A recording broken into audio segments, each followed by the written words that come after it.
श्री जीव राम गर्भ में दोस्तों, भगवान से क्या वादा करता है? आइए क्या वह जानते उसे हैं निभाता है? जीव का आइए जन्म जानते किन हैं भगवान तकलीफों श्री में कपिल होता मुनि है। और माता देवहूति के संवाद से। माता देवहूति ने पूछा, मातृ गर्भ में तो जीव को बड़ा सुख मिलता होगा, न सर्दी है, न गर्मी है, न शोक है, न मोह। भगवान कपिल ने उत्तर दिया, यह मत पूछो माता। मां के गर्भ में जीव को जितनी वेदना होती है, उतनी न पहले कभी हुई थी उसे और न कभी आगे होगी। गर्भवास समम दुहकम न भूतो न भविष्यति। इतना कष्ट होता है। हजारों छोटे छोटे जीवाणु कीटाणु जो मातृ गर्भ में पलते हैं, ये जीव के कोमल त्वचा को काटते हैं। जीव तड़पता है, बिलखता है, पर वहां कौन सुने। यदि मां चटपटी वस्तु का सेवन कर ले तो इसको कष्ट होता है। मां कभी गर्म वस्तु का सेवन कर ले तो इसे दुख पहुंचता है। 7वां महीना आते ही जन्म जन्मांतर के कर्म इसको याद आते हैं और भगवान की स्तुति करने लगता है। तस्योपसन्नम वितु जगदिच्छयातना नातनोर्भुवि चल्ल चरणारविंदम। अर्थात परमात्मा से कहता है कि हे भगवान, एक बार मुझे इस गर्भ से निकालो, गर्भ से बाहर करो प्रभु। आपका ऐसा भजन करूंगा कि फिर कभी गर्भ में नहीं आना पड़े।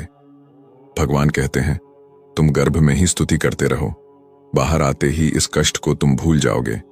जीव कहता है, सत्य कहता हूं, एक बार गर्भ से बाहर निकाल कर देखो, मैं तुम्हें कभी नहीं भूलूंगा।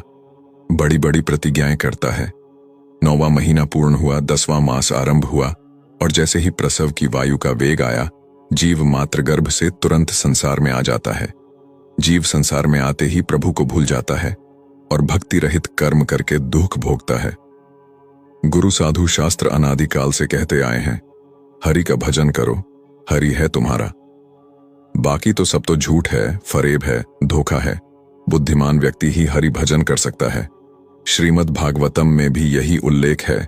जीव को मातृ गर्भ में इतना पीड़ा होता है कि वह भगवान को स्मरण करने लगता है। सोचिए कि हमें कोई अगर बंद कोठरी के अंदर 1 महीने के लिए रखेगा तो क्या होगा। हमारा शरीर अनित्य है, पर अंदर जो जीवात्मा है वह कभी नहीं मरता है।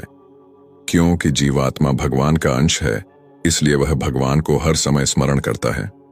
परंतु इसे कोई भौतिक शरीर मिलता है और कोई ऐसी जगत में जन्म होता है तो उस जगत के वैष्णवी माया शक्ति के प्रभाव से वो भगवान को भूलकर उनके माया जगत में आसक्त हो जाता है। ऐसे ही जब जीवात्मा मातृ गर्भ में होता है तो वह भगवान को स्मरण करता है। फिर जब वो गर्भ से निकलकर संसार में आते ही उसका कष्ट कम हो जाता है। जीवन का उद्देश्य भूलकर समय को व्यर्थ किए जा रहे हैं। हमें समझना होगा कि जीवन प्राप्त क्यों हुआ है। यदि समय रहते समझ जाएंगे तो उचित ही है, नहीं तो इसी धरा पर प्रेत बनकर घूमना होता है। फिर भटकते रहते हैं और जीवित परिवार के सदस्यों से उम्मीद रखते हैं कि मृत्यु उपरांत वो हमें समय समय पर भोग तर्पण आदि द्वारा देंगे। लेकिन आज समय बदल गया है। आज का मनुष्य तो जीवित माता पिता को सही से नहीं रखता है, मरने के बाद तो कहां से कुछ करेंगे। इसलिए हमें अपनी यात्रा को इस प्रकार बढ़ा देना चाहिए ताकि मरने के बाद भी किसी की सहायता की आवश्यकता ना पड़े। मृत्यु के बाद यदि अपने ही घर में प्रवेश करने का प्रयास करोगे तो आपके ही परिवार के लोग किसी तांत्रिक से बंधवाकर भूमि में दबवा देंगे। फिर अनंत काल तक मंत्र बंधन में पड़े रहोगे। धन के साथ वो कर्म धन भी अर्जित करे जो मृत्यु के बाद काम आने वाले हैं। मृत्यु के बाद भी जीवन होता है, इसे कोई नकार नहीं सकता। भागवत गीता में भी प्रेतों का वर्णन है।